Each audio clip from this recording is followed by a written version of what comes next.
उस लड़की की आवाज को कुछ दिनों तक याद रखिए तो शायद समझ आ जाए। इंसाफ दे दो प्लीज, मुझे इंसाफ दे दो। गांव के लोग थे? पहले उसने मेरे साथ छेड़खानी की, मेरे पापा ने केस कर दिया और उसने चिढ़ के मेरे पापा को गोली मारी। हाथरस में एक घटना हुई। बलात्कार के बाद पीड़िता की हत्या कर दी गई। काफी लंबे समय तक इस घटना को लेकर चर्चा हुई, पुलिस सरकार की आलोचना हुई। अब सवाल उठता है कि इस तरह की आलोचनाओं का समाज पर क्या असर पड़ता है। खेत में पिता काम कर रहे थे और वहां लौटकर गौरव शर्मा और उसके साथियों ने उन्हें गोली मारी। लड़की को इंसाफ मिल ही नहीं सकता। एक गौरव शर्मा जेल चला जाएगा, लेकिन बहुत से गौरव शर्मा समाज में वही काम खुलकर करते रहेंगे। यही कारण है कि यूपी या कहीं भी अगली घटना हमारा इंतजार कर रही होती है। यूपी में ही नहीं, किसी भी राज्य में जो भारतवर्ष के अंतर्गत आते हैं। मुख्यमंत्री योगी आदित्यनाथ बंगाल चुनाव प्रचार करने गए। उनके इस राजनीतिक कार्य को एक चैनल ने लिखा है कि भगवा ध्वज फहराने गए। मीडिया एक नेता को किन प्रतीकों के जरिए देखता है और आपको दिखाना चाहता है, सारा खेल इसी का है। समझने की कोई जल्दी नहीं है, 20 साल बाद ही समझिएगा। उस ऊर्जावान व्यक्ति के साथ जिसकी पॉजिटिव एनर्जी मुझे भी महसूस हो रही है, योगी आदित्यनाथ के कई चेहरे देखे। एक प्रशासक का चेहरा, एक पालक का चेहरा, एक सर्वहारा वर्ग के ध्यान रखने वाले व्यक्ति का चेहरा। और सबसे पहले मैं शुरुआत में यहीं से करूंगा कि आप जैसे ही घुसे लोगों ने कहा जय श्री राम। जय श्री राम के इतने सारे पैसे आएंगे, चुनावी साल है, ये जुगाड़ कैसे किया? कुछ लोग उत्तर प्रदेश में भी जय श्री राम का विरोध करते थे। सबसे बड़ी बात जो विपक्ष सबसे बड़ा मुद्दा उठाता है वो कहता है कि योगी जी अपने राज्य में बेरोजगारी दूर नहीं कर पाए, बेरोजगारी जस की तस बनी हुई है। हाल ही में मैंने एक रिपोर्ट पढ़ी और मैं उसको कोट भी करूंगा, वो है CMIE की centre for monitoring of Indian economics, जिसमें कहा गया है कि 2017 के मुकाबले जो जॉब की दर है, जो रोजगार है वो बढ़ा है। 2017 के मुकाबले रोजगार बढ़ा है। सबसे ज्यादा कार्रवाई गुंडा एक्ट के खिलाफ आपकी सरकार में हुई। प्रदेश की कानून व्यवस्था देश के अंदर एक बेहतर कानून व्यवस्था में से एक है। प्रदेश की बहन और बेटियों के मन में एक विश्वास पैदा किया है। बल्कि आपसी रंजिश के मामलों को छोड़ दिया जाए, जो छोटे छोटे मामले गांव के होते हैं। एक साहब हैं जो पंजाब की जेल से आना ही नहीं चाहते। आपको क्या लगता है, क्या डर है उनके मन में? मैं नाम भी ले लेता हूं, मुख्तार अंसारी के मन में। और क्या कांग्रेस की, पंजाब की सरकार उनको बचा रही है? यूपी से आने वाली खबरें बता रही हैं कि धर्म की राजनीति या राजनीति में धार्मिक प्रतीकों के इस्तेमाल से भले चुनावी जीत मिलती हो, समाज को कोई नैतिक बल नहीं मिलता है। उत्तर प्रदेश के शाहाबाद में एक साधारण परिवार का मुखिया सर्वेश अपनी 17 साल की बेटी का सर ही काट देता है, क्योंकि वह किसी से प्यार करती थी।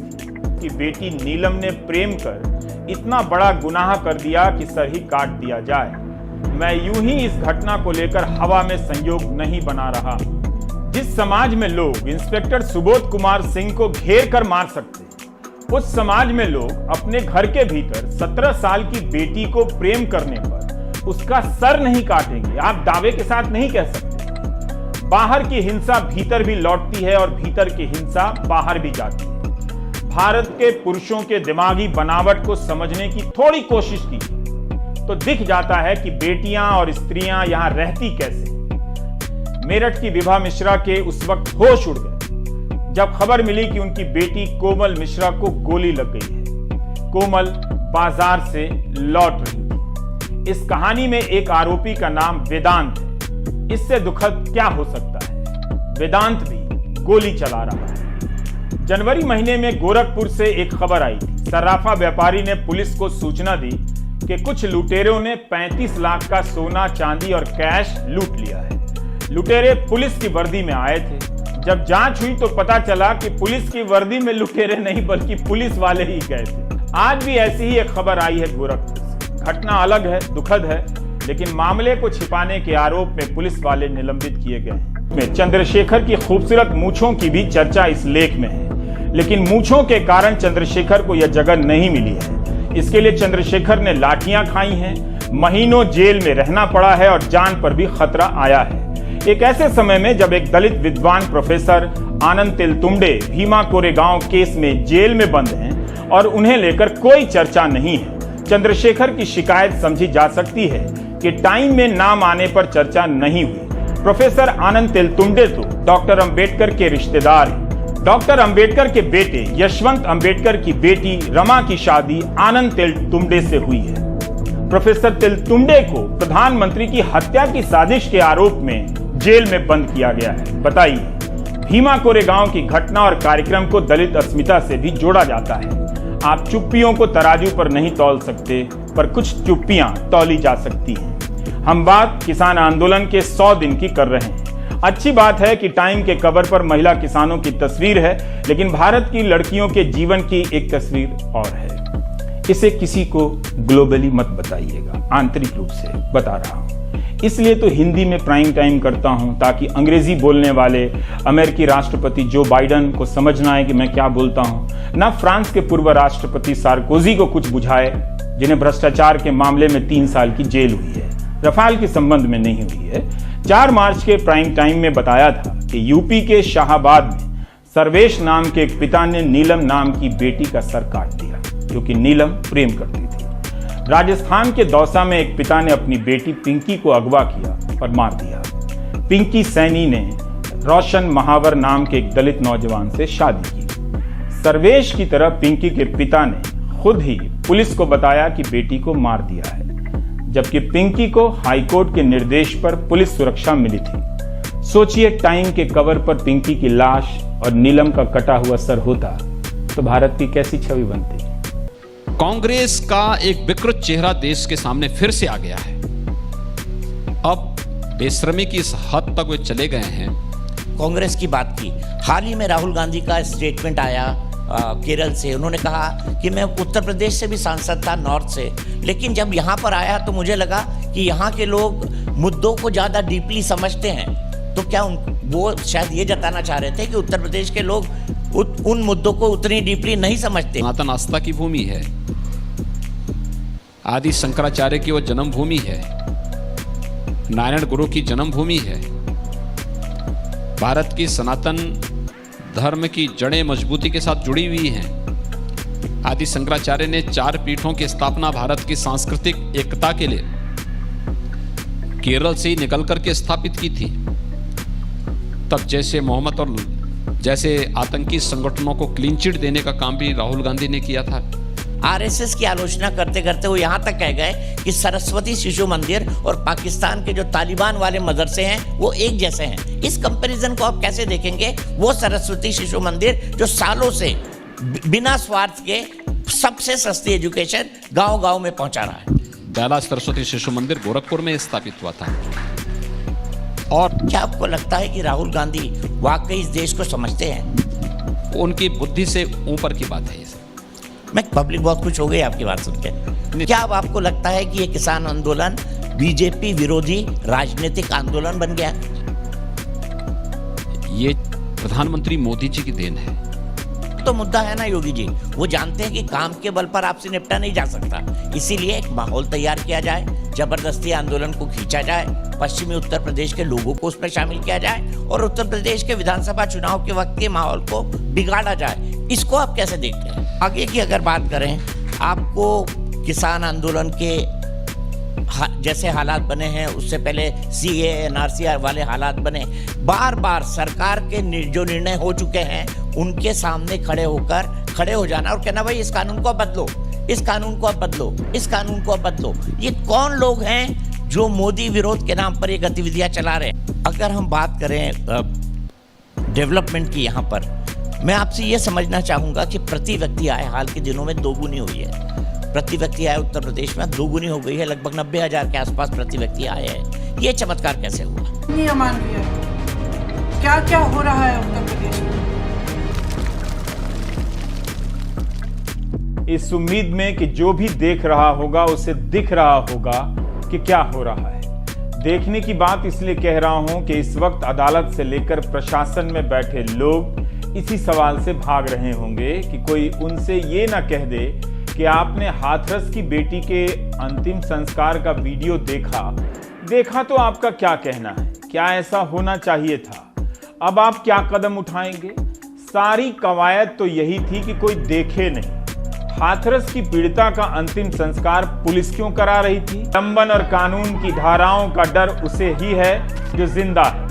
मृतका को क्या पता कि उसके साथ अब कौन क्या व्यवहार कर रहा है।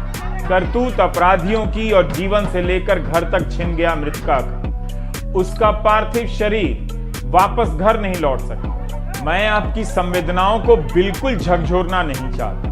आप उसे बिल्कुल तकलीफ ना दें, बस जरा सा सोचें कि क्या ऐसा किसी के साथ होना चाहिए था। मरने के बाद उसके पार्थिव शरीर पर अधिकार पुलिस का था या परिवार का? क्या वो अपराधी थी, आतंकवादी थी या वो पीड़िता थी? थोड़ा बहुत ईमान तो काट की मेज और कुर्सी में भी होता होगा, जिस पर अधिकारी बैठते हैं, मंत्री बैठते हैं। अंग्रेजी में कहावत है जिसका मैं हिंदी ट्रांसलेशन करके आपको बताऊं।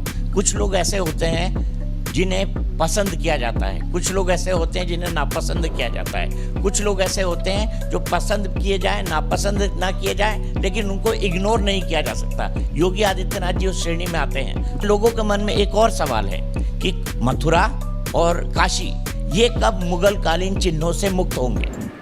आपने कहा नारा लगा था रामलला हम आएंगे, मंदिर वही बनाएंगे। नारा ये भी लगा था अयोध्या अभी तो झांकी है, मथुरा काशी बाकी है। तो ये नारा भी लगेगा। एक आखिरी सवाल, मैं आपको इतने नज़दीकी से इतने सालों से जानता हूँ, मैंने आपको कभी थकते रुकते या आराम करते हुए नहीं देखा। इन 4 सालों में भी आपने 24/7 काम किया है। क्या इन 4 सालों में एक भी छुट्टी ली है योगी आदित्यनाथ ने? क्या एक भी दिन अपने लिए निकाला? और चुनाव में आप किससे मुकाबला देख रहे हैं? Samajwadi party, Bahujan Samaj party, Congress party या कोई और अलायंस? खड़े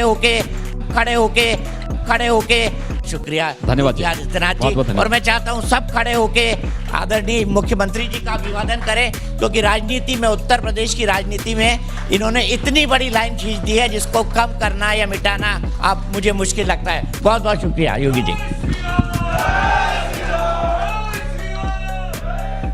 यह दिन जिंदगी और मौत से जूझ रही है। आखिर एक बाप अपनी बेटी का आखिरी बार चेहरा देख ही लेता तो भारत महान और रिसेंटली विश्व गुरु बने भारत की कौन सी सत्ता हिल जाती? क्या कोई इसकी नैतिक जिम्मेदारी लेकर इस्तीफा देने वाला था? अगर सारी कोशिश यही थी कि कोई उसके अंतिम संस्कार को ना देखे तो उस कोशिश का जवाब क्या हो? अधिकारी आपा खो देते हैं जब पिता के साथ साथ कोई और उनसे कुछ कहने लगता है।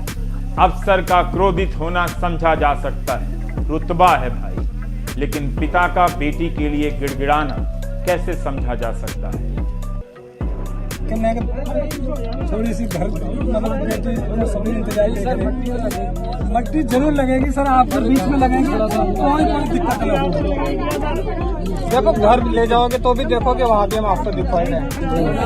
घर में देखो आपसे मैं बात ही नहीं कर रहा। आप कौन है? क्या बोल रहे हैं? मत वो करो जो फालतू परिजन को बताने सुन लिया गया बहुत ज्यादा। जो ये बता रहे हैं इनको सुना जा रहा पिताजी को, इनके तो भाई भी खड़ा पीछे। सबसे बात हो सकती है क्या? हर आदमी वो बन रहा है, जो नेता बन रहे हैं सब लोग। वीडियो कॉन्फ्रेंसिंग के जरिए पीड़िता के पिता और भाई की बात मुख्यमंत्री योगी आदित्यनाथ से करा दी गई और ऐलान भी हो गया। याद दिला दूं कि बुलंदशहर के इंस्पेक्टर सुबोध कुमार सिंह की हत्या के बाद परिवार के लोगों ने योगी आदित्यनाथ से लखनऊ में मुलाकात की थी। आज तक उनके परिवार को इंसाफ नहीं मिला है। एनकाउंटर के बाद पुलिस हर सवाल से बच जाएगी, केस बंद हो जाएगा। सारे सवाल अंधेरी रात की उस चिता में जल जाएंगे जिसमें 23 करोड़ की आबादी वाले यूपी की एक लड़की चुपचाप जलती रही। भारत नहीं तो और कौन देश विश्वगुरु कहलाएगा? यह नया भारत है जहां बेटी की चिता को मुखाग्नि किसने दी पता ही नहीं चलता है। यह कैमरा है जिससे हम अंधेरे में झांकते हैं और आप एंकर का चेहरा देखते हैं, मगर एंकर सिर्फ अंधेरा देखता है।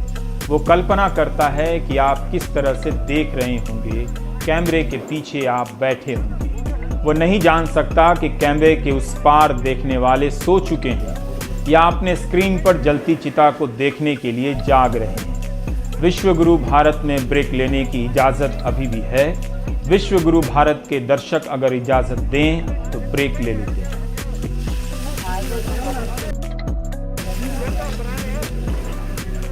तो आप देख रहे थे विश्व गुरु भारत के नए भारत की ये कहानियां। नमस्कार।